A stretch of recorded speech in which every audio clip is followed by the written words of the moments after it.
Welcome to my channel. This is Joe's Astrology. And what I'm going to do in this video is show you how to find your lover or how to find a lover in an astrology birth chart.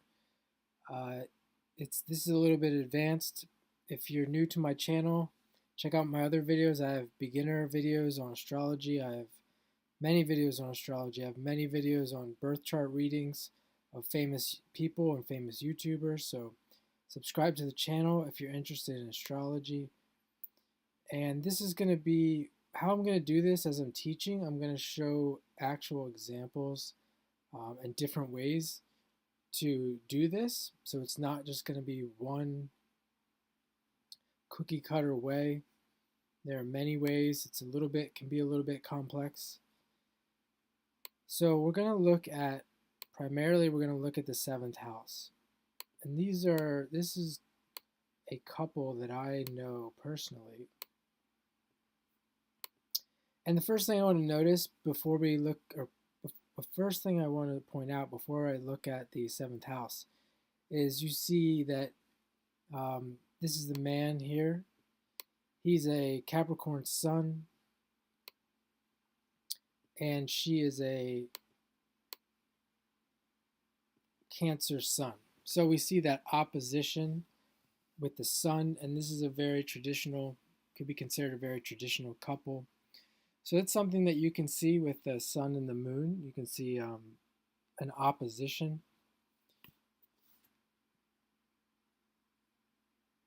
And we're going to go here to start with his 7th house. It's Taurus.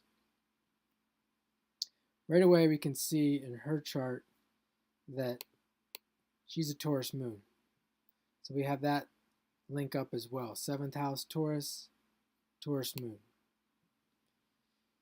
We can look at now we can look at the ruler of his 7th house, and it's Venus. And it's in the 2nd house.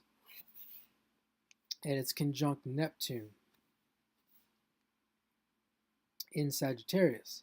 So we go to her chart, and what do we see but a Neptune at 29 degrees? And it's a critical degree in astrology. So her Neptune, and it's close to the 4th house there, but we could say her Neptune is fairly prominent, being on 4th house angle and at 29 degrees.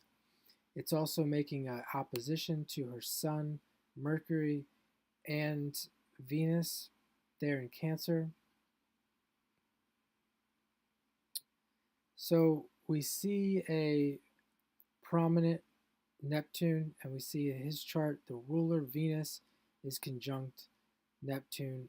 We could also say that Venus is pretty prominent there at 5 degrees, and it's right there at the 10th house in the midheaven. So what I've done so far is I've looked at just the face of the seventh house. Taurus, is she a Taurus sun? Is she a Taurus moon? Etc. And we see that she's a Taurus moon. Then we can go a little bit deeper. And what's the ruler of the 7th house? And the ruler of the 7th house is Venus.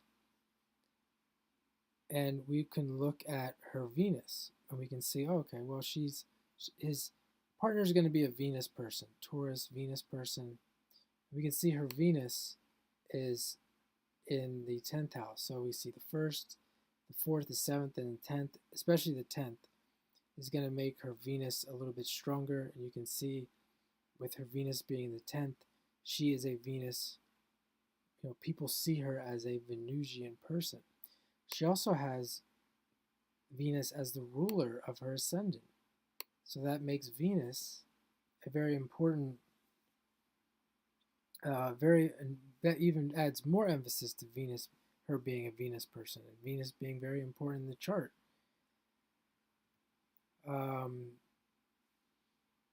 We can see, so I kind of skipped around there a little bit. You know, we looked at the Venus, and then we can see what is it. I'm not going to go any further than that, but we can see what is it's conjunct to Neptune there, so we can add that Neptune to the picture. So let's go take a look at her chart.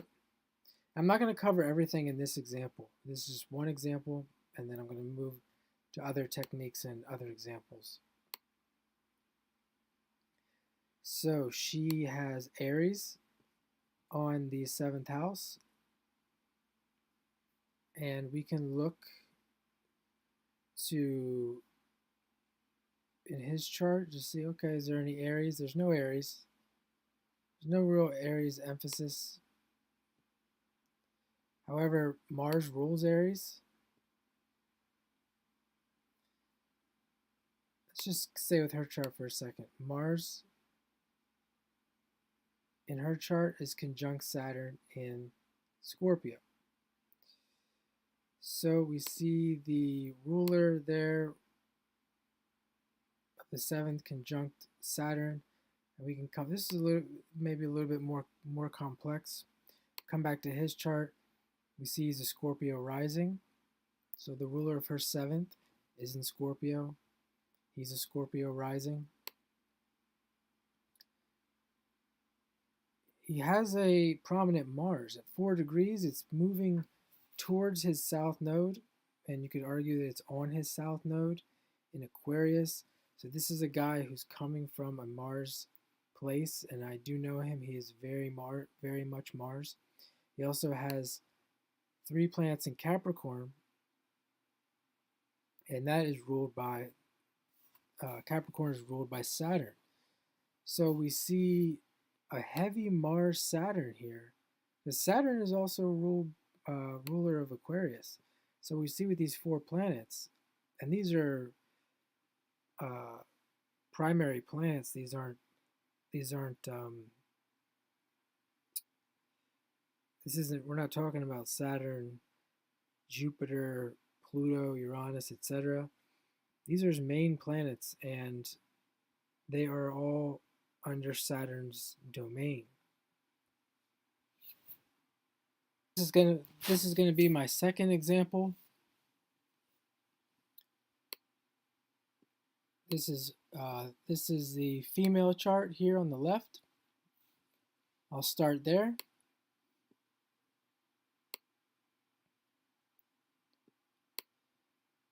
And we see the Sun in Leo, Moon in Virgo,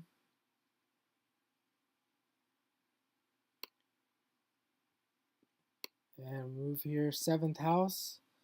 7th house, Gemini. So let's start there. Let's take a look at his chart. Gemini. Well, he has no Gemini, but the ruler of Gemini is Mercury. And this person has Mercury retrograde moving towards the ascendant, and it's about 8 degrees off of the ascendant. So as I mentioned in the last example, 1st, 4th, 7th, and 10th, very prominent place to have a planet. And with Mercury there in the 1st house, it's also, if you haven't checked out my another video I have on the joys of the planet, the joys of the planet. So you've heard of the ruler, the exaltation. Well, Mercury in the 1st house is one of the joys of the planets, where Mercury likes to be. So this person has on her 7th house cusp Gemini, and with Mercury ruling Gemini, we can look and see where's Mercury in his chart. Is this a mercurial person or someone who will resemble some of the qualities of Gemini? We can see here the ruler of her chart, or the ruler of her 7th house, I'm sorry, is Mercury there, and it's conjunct the Sun in Leo. And Mercury is often conjunct the Sun, but because it's in Leo, we can look towards this chart and see, is this a Sun person, a Leo person? And we can see he doesn't have any Leo, but he has the Sun in the 1st house.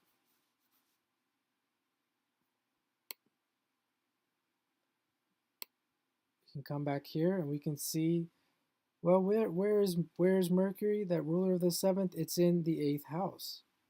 And we can come back to his chart and see, does this person have any 8th house or Scorpio? And indeed, he has Saturn, the ruler.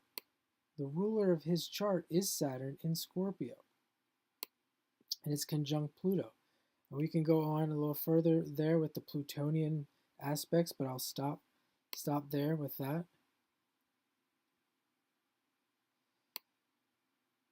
So we looked at the ruler of the 7th. Where is it? It's with the sun, and it's in the 8th house. She also has Mars in the 7th, and it's in the Aquarius decan. See that? Third decan of Gemini. Combination of Mercury and Uranus. So we can come back here and see, well, where is, does this person have a strong Mars? Does he have any Aries? Well, he has that ruler of the ascendant in Scorpio, the ruler of his chart, which is ruled by Mars. He's got Mars down here at 29 degrees. We talked about that critical degree. So he does have a strong Mars, and his Capricorn rising, Sun, and Mercury is also a sign that Mars is exalted in. But really, the most important thing I would say is this 29 degrees Mars and the conjunction to the moon there. It's really showing that this person has got a strong Mars. We can come back to her chart. We can even look at the aspects because there's a lot here to really get into with these two charts. You can see that, well, I wanted to mention as well, before I say that, that Mars that was in the 7th house in the Aquarius decan, you can see in his chart, his Mars is in Aquarius. And this Mars here in her 7th is trining the Uranus in Capricorn. So we see it's kind of coming back to that Capricorn placement, and you can see that this gentleman here is a Sun in Capricorn. Now there's one thing I didn't mention in the last chart example that we're going to get into here is the vertex. And the vertex can be very important in finding your lover as well. And she has her vertex at 25 degrees Cancer and her anti-vertex at 25 degrees Capricorn. We can go to his chart and see that his sun is at 25 degrees Capricorn on the anti-vertex. So the opposition works as well. So if she has, you can see here she has 25 degree vertex in Cancer. If the person was a 25 degree Cancer or Capricorn, that is a very strong, usually a very strong connection.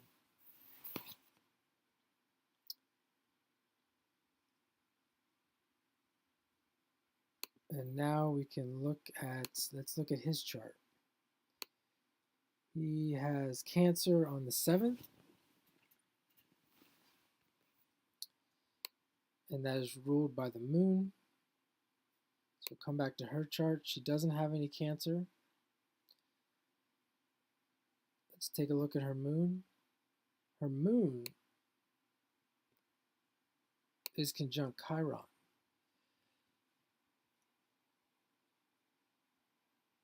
And her moon is sextiling Jupiter. So that could be expanding the moon, expanding the emotions, making this a more emotional person, a motherly person. But all around, I would say this is a case here where it doesn't exactly match up. We could go deeper and really hunt for it, but it really doesn't match up there. So we're going to take a look at some other things. Let's take a look at her vertex, or I'm sorry, his vertex. It's at 23 degrees Leo. And her sun is at 16 degrees Leo. And here's where we see a really good match, because her sun is within 7 degrees of that vertex. Let's come back to his chart. The other thing we can do is we can look to the 8th house instead of the 7th house. So we're really looking at the 7th and the 8th. And the 8th house has Leo. has Leo. We can look at her chart. She's got Leo sun and a Virgo moon. Come back to his chart. Her sun is in his 7th house, and her moon is in his 8th house. If we flip it, we do the same thing with hers.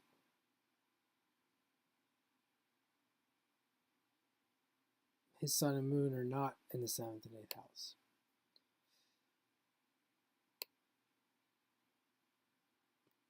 So really wanted to pinpoint that vertex in this chart.